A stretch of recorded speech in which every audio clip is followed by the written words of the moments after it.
Alors, une fois de plus, merci d'être sur la chaîne Amour et Multitalent. Nous sommes sur le même sujet, l'inquiétude, et nous abordons la partie 2 qui consiste en fait à comment sortir de l'inquiétude. Nous en avons déjà parlé sur la première vidéo. Nous avons relevé quelques éléments qui nous donnaient d'être inquiets. Il s'agissait du temps, il s'agissait de la comparaison, de l'envie. Il s'agissait également du manquement. Donc quand on manque, on a tendance à s'inquiéter. Ça peut être un phénomène naturel, mais ce qui est important, c'est de savoir comment s'en sortir, comment ne pas laisser ce sentiment nous dominer au point de nous écarter de la voie divine. L'apôtre Paul dit dans le livre de Philippiens 4, verset 4, « Réjouissez-vous toujours dans le Seigneur, je le répète, réjouissez-vous. » Ensuite, il y a quelque chose qui m'interpelle. Tout juste avant d'aller nous dire de ne pas nous inquiéter, il dit ceci. Il dit, « Que votre douceur soit connue de tous les hommes, le Seigneur est proche. » Ensuite, il continue, « Ne vous inquiétez de rien, etc., etc. » Pourquoi est-ce que l'apôtre Paul, entre la réjouissance et ne pas s'inquiéter, il nous parle du Seigneur qui est proche? Ça veut dire qu'il y a une promesse à laquelle tu dois penser et qui, chaque fois que tu y penses, t'empêche complètement de t'inquiéter. Si tu sais que tu es réservé pour le Seigneur, pour la venue du Seigneur, si tu sais qu'il y a quelque chose de plus grand que tout ce que tu peux obtenir sur cette terre qui t'attend, lors de la venue du Seigneur, tu ne vas jamais t'inquiéter. Parce que tu sauras que malgré que je manque d'argent, malgré que je n'ai pas de quoi me vêtir, malgré que Dieu m'a promis ci, ça, ou bien que j'espère en ceci, je n'arrive pas à obtenir, malgré tout cela, le Seigneur est proche. Je me réjouis. Pourquoi? Je me réjouis parce que j'aurai la vie éternelle. Je me réjouis parce que je serai enlevé. Je me réjouis parce que la mort n'est plus mon partage. Je me réjouis parce que Jésus-Christ est mort pour moi. Il est ressuscité. Je me réjouis pour la vie éternelle. Il y a une chose de précieux que tu dois toujours avoir dans la tête. À chaque fois que l'inquiétude veut venir te dominer, tu dis, mais attends, je m'inquiète pourquoi? Est-ce que les choses de ce monde pour lesquelles je m'inquiète valent autant que la vie éternelle qui m'est réservée? Que votre douceur soit connue de tous les hommes. Le Seigneur est proche. C'est une promesse certaine. C'est une promesse que tant que tu ne l'as pas mis là au-dedans de ton cœur, tant que tu ne l'as pas cimenté, tant que tu n'en as pas fait ta personne, tu seras toujours inquiète. Il va toujours arriver que tu t'inquiètes de ci ou de ça. Or, toutes ces choses sont dans cette terre. Et le Seigneur Jésus nous dit que c'est les païens qui recherchent ci, qui recherchent ça. Mais quand tu as focalisé ton regard sur la venue du Seigneur, quand tu as focalisé tes espérances sur la vie éternelle, tant que tu as visualisé cela et que tu te dis que effectivement c'est ma destinée, et que tu sais que le Dieu qui t'a promis cela ne ment pas, pourquoi est-ce que tu vas t'inquiéter? Pourquoi est-ce que tu vas t'inquiéter?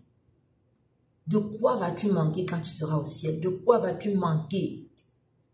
C'est des réjouissances, c'est de l'adoration, c'est de la louange à l'Éternel. C'est une vie éternelle dans la joie, dans la paix, une vie éternelle.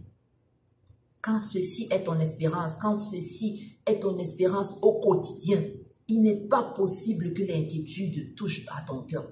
Il n'est pas possible. Le Seigneur est proche. Je vous ai dit ce que j'avais à vous dire. Maintenant, je vais aller vous lire tout simplement ce que le Seigneur Jésus nous dit en ce qui concerne l'inquiétude. Mon frère, ma soeur, que ce message soit pour toi une délivrance totale de l'inquiétude. Avant d'aller lire ce que le Seigneur Jésus nous a parlé sur l'inquiétude, nous a recommandé, nous a instruit, je veux te donner un petit secret sur comment sortir de l'inquiétude. La louange et l'adoration ont un pouvoir puissant dans la communion avec Dieu. Ce sont des Dieu, on dit Dieu siège au milieu de la louange et de l'adoration. Quand tu entres dans une profonde louange, dans une profonde adoration, il est impossible que tu sois en train de penser à « Oh, je n'ai pas encore mangé. Oh, je ne sais pas quoi mettre aujourd'hui. Oh, je ne sais pas si, je ne sais pas si. Oh, regarde tel là-bas qui a déjà un emploi. Moi, je n'en ai pas encore. Oh, regarde tel là-bas qui est déjà marié. Moi, je vieillis. » La louange et l'adoration. Réjouissez-vous toujours. On se réjouit dans la louange, on se réjouit dans l'adoration. Donc quand tu sens une petite pensée vouloir t'animer, vouloir te pousser à t'inquiéter, va dans ta chambre, où que tu sois, entonne un chant de louange et mets-toi à danser comme jamais. Mets-toi à danser comme David a dansé. Quand l'âge de l'Éternel rentrait, mets-toi à danser jusqu'à ce que les gens te disent que mais attends, qu'est-ce qui t'arrive? Pourquoi tu danses? Tu sais ce que tu es en train de bannir en toi. Et quand tu seras en train de danser, en train de rire, en train de te réjouir, l'inquiétude partira. Donc, chasse l'inquiétude par la louange. Chasse l'inquiétude par l'adoration. Chasse l'inquiétude par la danse, par les réjouissances, par les rires. Trouve-toi toujours une occasion de rire. Trouve-toi toujours une occasion d'être heureuse, d'être contente, de te réjouir. Réjouis-toi de tout ce qui t'entoure. De tout ce qui t'entoure. Sois toujours animé de la pensée de rire, de rire, de rire, de rire, d'être heureuse. Que ta douceur soit connue de tous les hommes. J'avais l'habitude de marcher toujours comme ça quand j'étais petite. C'était une erreur. Depuis que j'ai découvert qu'il faut se réjouir quand on est enfant de Dieu, j'essaie autant que je peux de marcher avec le sourire, de chanter des louanges quand je marche. Ça me permet de garder le sourire, de garder la joie et de bannir toutes sortes d'inquiétudes. C'est aussi un autre secret, marcher en chantant des louanges. Parce que quand on marche, souvent, c'est le moment où on commence à quand on marche, on commence à imaginer un peu notre vie, des pensées commencent à divaguer là dans notre tête. Et on peut tout simplement se retrouver en train de s'inquiéter alors qu'on marchait pour aller dans un coin d'un coin à un autre. Hein? Donc quand tu marches, chante des louanges à l'Éternel. Chante, je suis dans la joie, une joie immense, je suis dans l'émotion, quand Jésus m'a libéré. Jésus t'a libéré, Jésus revient bientôt. Que cela soit ton partage, que cela soit ta source de joie. Alléluia. Donc on va lire maintenant ce que Jésus-Christ notre Seigneur nous recommande en ce qui concerne l'inquiétude. Donc on va dans le livre de Matthieu 6. Je vais faire tout simplement une lecture parce qu'elle se comprend d'elle-même. Ok, nous allons tous comprendre ce que l'Éternel nous dit. Nous allons en prendre compte. Nous allons continuer à méditer là-dessus et nous allons complètement bannir l'inquiétude de nos vies. Inquiétude, bye bye. Alors Matthieu 6 à partir du verset 25. C'est pourquoi je dis, ne vous inquiétez pas pour votre vie de ce que vous mangerez, ni pour votre corps de quoi vous serez vêtus. La vie n'est-elle pas plus que la nourriture et le corps plus que le vêtement? Trouve-toi toujours une occasion de te réjouir. La vie, le souffle de vie qui émane en toi en ce moment, vaut plus que la nourriture, vaut plus que la nourriture que tu désires, vaut plus que telle ou telle autre chose que tu désires. Le corps, maintenant, que tu portes maintenant, qui est en santé, je ne sais pas même comment il est, peut-être qu'il est paralysé et tout, je ne sais pas trop, mais ce corps que tu as vaut plus que le vêtement. Peu importe la situation de ton corps actuel, parce que tu m'écoutes, parce que tu me vois, parce que tu es vivant, il vaut mieux que tout. Alléluia. Je continue, verset 26. Regardez les oiseaux du ciel. Ils ne sèment ni ne moissonnent, et ils n'amassent rien dans les greniers. Et votre Père céleste les nourrit. Ne valez-vous pas beaucoup plus qu'eux? Mon frère, ma soeur, Dieu nous a donné l'autorité sur les bêtes des champs. Il nous a donné l'autorité sur tous les animaux. Or, il nourrit les animaux. À combien plus forte raison nous valons bien mieux qu'eux. Cessons de nous inquiéter. Nous avons un papa qui est Dieu. Notre papa est Dieu. Nous sommes des fils de Dieu. 27. Qui de vous, par ses inquiétudes, peut ajouter une coudée à la durée de la vie? Voilà la question alors qui m'a vraiment fait sortir de l'inquiétude. Parce qu'il est une chose, c'est que tu vas beau pleurer, tu vas beau te te battre de tous les côtés, essayer de trouver des solutions. Tes inquiétudes ne vont pas retarder le temps pour toi. Tes inquiétudes ne vont pas accélérer non plus le temps. Tes inquiétudes ne vont pas changer ta situation actuelle. Tes inquiétudes ne vont rien produire en toi si ce n'est t'empoisonner la vie et au fil du temps même te donner des maladies comme l'hypertension. Il y a beaucoup de maladies qui sont liées aux inquiétudes, au stress inutile. Et il peut même arriver que Dieu décide de te donner ce que tu attendais. Mais ça te trouve malade parce que tu as perdu ton temps à t'inquiéter pour rien, à angoisser pour rien, à demeurer dans l'anxiété, dans le stress pour rien. Tes inquiétudes ne peuvent rien changer au plan de Dieu pour toi. Ils ne peuvent pas l'accélérer, ils ne peuvent pas le retarder. Ils te détruisent toi.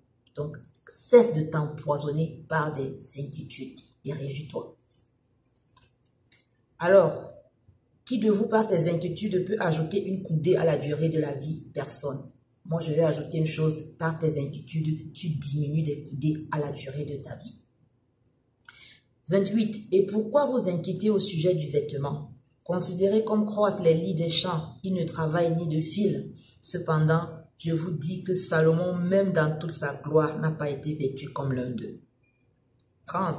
Si Dieu revêt ainsi l'herbe des champs, qui existe aujourd'hui et qui demain sera jeté au four, ne vous vêtira-t-il pas, à plus forte raison, gens de peu de foi? Dieu nous vêtira, mon frère, ma soeur. La dernière fois, je vous ai dit sur la vidéo, es-tu citoyen du ciel, de penser un peu à comment on s'habillera au ciel. Vous allez confirmer que Dieu est un grand Dieu et qu'il réserve pour nous bien de belles choses. 31. Ne vous inquiétez donc point et ne dites pas, que mangerons-nous? Que boirons-nous? De quoi serons-nous vêtus? Car toutes ces choses, ce sont les païens qui les recherchent. Votre Père Céleste sait de quoi vous avez besoin. Gloire à toi, Seigneur, parce que tu sais de quoi j'ai besoin. Tu sais de quoi mon frère, ma soeur qui m'écoute en ce moment a besoin. Et tu pourvoiras au temps voulu. Que ton nom soit glorifié.